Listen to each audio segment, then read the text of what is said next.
కర్కాటక రాశి వారి యొక్క వార ఫలాలు తెలుసుకుందాం.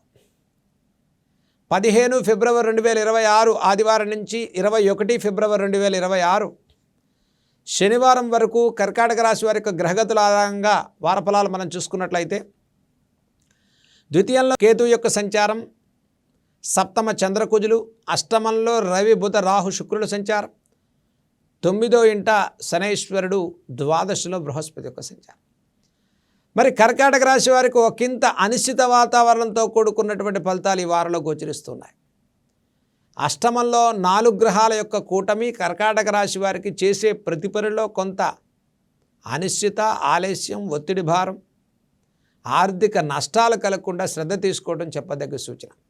అష్టమంలో రవిరాహుల యొక్క సంచారం వల్ల కర్కాటక రాశి వారు ఆస్తి సంబంధితమైన వ్యవహారాలు, కుటుంబపరమైన వ్యవహారాలు, రియల్ ఎస్టేట్ కన్స్ట్రక్షన్ రంగాల్లో కొంత పనులు ఆలస్యం అవ్వటం, పెట్టిన ఇన్వెస్ట్మెంట్స్ పెట్టుబడి రంగాల్లో ఉండేటువంటి వారికి ఆర్థిక స్తబ్దత పెరగకుండా శ్రద్ధ తీసుకోవటం చెప్పదగ్గ సూచన.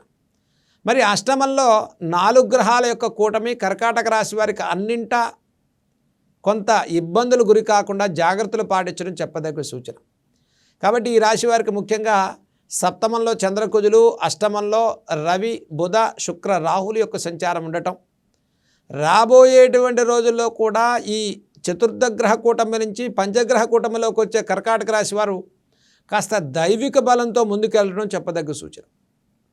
అంటే మరి ఇటువంటి కూటమి ఈ రాశి వారికి ఎంత నష్టం అండి అంటే, కొంత ఎక్కువగానే నష్టం చేస్తుందనే భావంతో మనం జాగ్రత్త పడినట్లయితే దైవ బలంతో నష్టాన్ని తగ్గించుకోగలిగేటువంటి అవకాశం కర్కాటక రాశి వారికి కలుగుతుంది.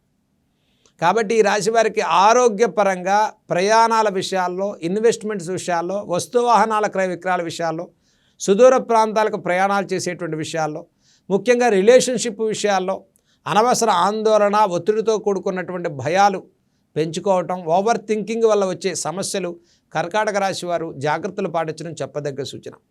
అష్టమంలో రవిరాహుల యొక్క ప్రభావంతో కూడుకుని ఈ రాశివారు కంటికి సంబంధించి అనారోగ్య సంబంధితమైనటువంటి ఇబ్బందులు పెరగకుండా శ్రద్ధ తీసుకోండి. 9వ ఇంట్లో శనైశ్వరుని సంచారం వల్ల వ్యాపార సంబంధితమైన విషయాల్లో సానుకూల పరిస్థితులు ఉంటాయి. ముఖ్యంగా షేర్ మార్కెట్లు, ఫైనాన్సు, ఇన్వెస్ట్మెంట్స్, లీగలు, స్పెక్యులేషన్, కోర్టు వ్యవహారాల్లో కొంత అనిశ్చిత వాతావరణం పెరగకుండా శ్రద్ధ పాటించడం ఈ రాశి వారికి చెప్పదగ్గ సూచన. సప్తమ చంద్రకుజుల సంచారం వల్ల వారం ప్రారంభం కన్నా వారాంతంలో కర్కాటక రాశి వారు శ్రద్ధ తీసుకోండి. ప్రయాణాల విషయాల్లో జాగ్రత్తలు పాటించండి. ఆచితూచి అడిగేయటం చెప్పదగ్గ సూచన. మనోభీష్టాలు సిద్ధింపచేయడం కోసం దైవ బలంతో ముందుకెళ్లే వారంగా కర్కాటక రాశి వారికి చెప్పుకోవచ్చు. మరి ఈ వారంలో ఈ రాశి వారు చేయదగిన పరిహారాల గురించి చూసుకున్నట్లయితే, ద్వాదశంలో బృహస్పతి, సప్తమంలో చంద్రకుజుల సంచారం.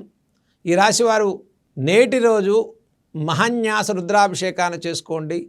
శివ కళ్యాణాన్ని, శివ సహస్రనామాన్ని చదువుకోవటం, పంచాక్షరి నామాన్ని మనసులో జపం చేసుకోవటం సర్వత్ర విజయ మార్గాలు కలిగేటువంటి వారంగా చెప్పుకోవచ్చు.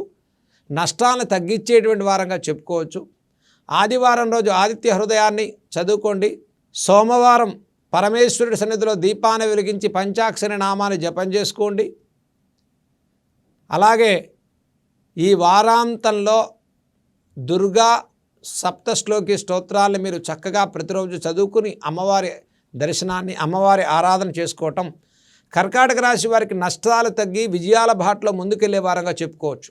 కాబట్టి కర్కాటక రాశి వారి వారంలో సినీ, రాజకీయ, కళారంగాల వారికి కూడా కొంత అనిశ్చిత, అపవాదవమానాలు, మాట పట్టింపులు, ఇన్వెస్ట్మెంట్స్లో ఫెడప్ అవటం, లాకింగ్ పీరియడ్లో ఉండేటువంటి వారు, జరిగే ప్రతి పనిలో కొత్తగా ప్రారంభం చేసేవారు కొంత సమయం తీసుకొని దైవిక బలంతో మంచి ప్రణాళికతో ముందుకెళ్ళటం అనేది ఈ రాశివారికి చెప్పదగ్గ సూచన.